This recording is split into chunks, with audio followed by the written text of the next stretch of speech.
Ces 2 jours précédents, j'ai fait des vidéos sur le christianisme et à mon avis, je vais continuer sur ma lancée. Je ne sais pas très bien pourquoi, mais j'éprouve le besoin de revenir à certains fondamentaux du christianisme, vérifier ma compréhension. Et je pensais parler aujourd'hui du Fils de Dieu, de Jésus, le Fils de Dieu. Qu'est-ce que ça veut dire?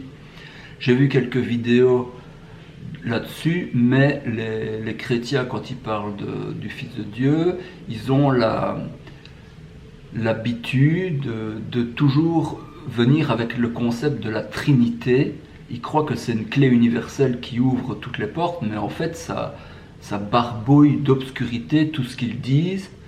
Et moi qui suis intéressé au fondement, j'ai envie de revenir en deçà de cette théologie, revenir aux textes bibliques et comprendre le Fils de Dieu à la lumière des textes bibliques. Alors je vais utiliser un écrivain que j'aime beaucoup qui s'appelle George MacDonald. Donc c'est un pasteur du 19e siècle et il a beaucoup écrit, notamment des romans et des contes de fées, mais il est aussi connu pour sa mystique, et sa mystique, on pourrait dire, prend ses racines dans son enfance parce qu'il avait une excellente relation avec son père. Et donc il a la relation entre lui-même et son père a été une clé pour lui pour comprendre la relation qu'il y avait entre Jésus et Dieu. Et donc c'est de cela que je vais vous parler. Je vous montre mon dessin. Voilà le dessin. Tout part de cette citation-ci. C'est une citation de l'évangile de Saint Jean. Alors il y a un mot ici, du péché. Dans certains manuscrits, apparemment, il n'y est pas. Et on comprend mieux si on l'enlève. Le texte est plus lumineux si on l'enlève. Donc je ne vais pas trop m'attarder sur ce détail et je vais tout simplement pas le lire. La vérité vous rendra libre. Quiconque se livre au péché est esclave. Or l'esclave ne demeure pas toujours dans la maison. Le Fils y demeure toujours. Si donc le Fils vous affranchit, vous serez réellement libre. Donc il s'agira aussi de savoir, la vérité vous rendra libre. Qu'est-ce que c'est la vérité? Qu'est-ce que c'est la liberté? On trouve sur internet toutes sortes de sottises, des gens qui disent que la vérité c'est la sincérité, ce genre de choses. Bon. Donc on a une maison avec le Fils qui est dans la maison et qui demeure toujours, et l'esclave qui est un résident de passage, il rend un certain service et puis il s'en ira. Alors, l'esclave a des notions fausses de Dieu, donc il s'imagine que Dieu est un monarque arbitraire, formel, et il fait les choses par devoir. On pourrait dire aussi que les païens et les athées sont des esclaves de Dieu, parce qu'ils ont de fausses notions de Dieu, et qu'ils ne comprennent pas ce qui se passe dans l'univers.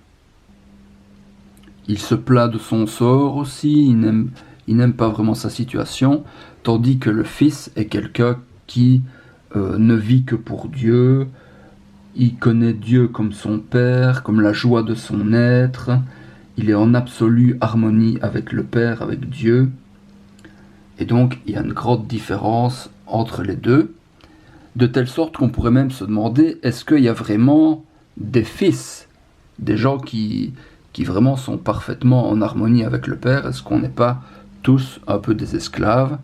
Et là, la solution, c'est peut-être de dire qu'il y a une position intermédiaire ici, même si on n'est pas fils de Dieu, on peut quand même remettre en question les fausses notions de Dieu et se rebeller contre elles, et puis se mettre en guerre aussi, être suffisamment fils et fille de Dieu pour se mettre en guerre contre l'esclave à l'intérieur de nous-mêmes, et ne pas être content d'être des esclaves, mais aspirer à participer au festin avec Dieu.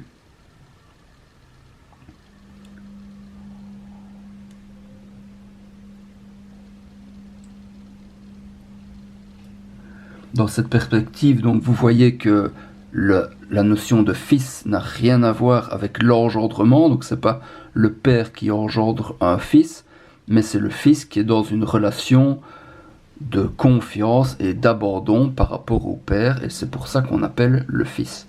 Et alors, le Fils, ici, j'ai dessiné Jésus avec un humble crucifère, et donc Jésus invite à sa table des gens qui peuvent devenir ses petits frères à la même table. Donc lui, c'est le grand frère, et il montre l'exemple à ses petits frères obéissants. Donc la liberté dans ce cas de figure, ça signifie ne rien craindre que le mal et ne s'occuper de rien sinon de la volonté du Père. Et alors on devient fils du Seigneur de l'univers, on devient le serviteur de tous, incapable de devenir l'esclave de qui que ce soit.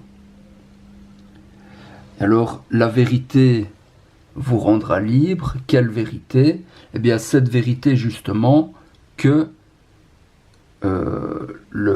Jésus est le Fils du Père, et en reconnaissant cette vérité, on devient libre parce que on entre dans cette filiation par rapport à Dieu. Donc on a ici une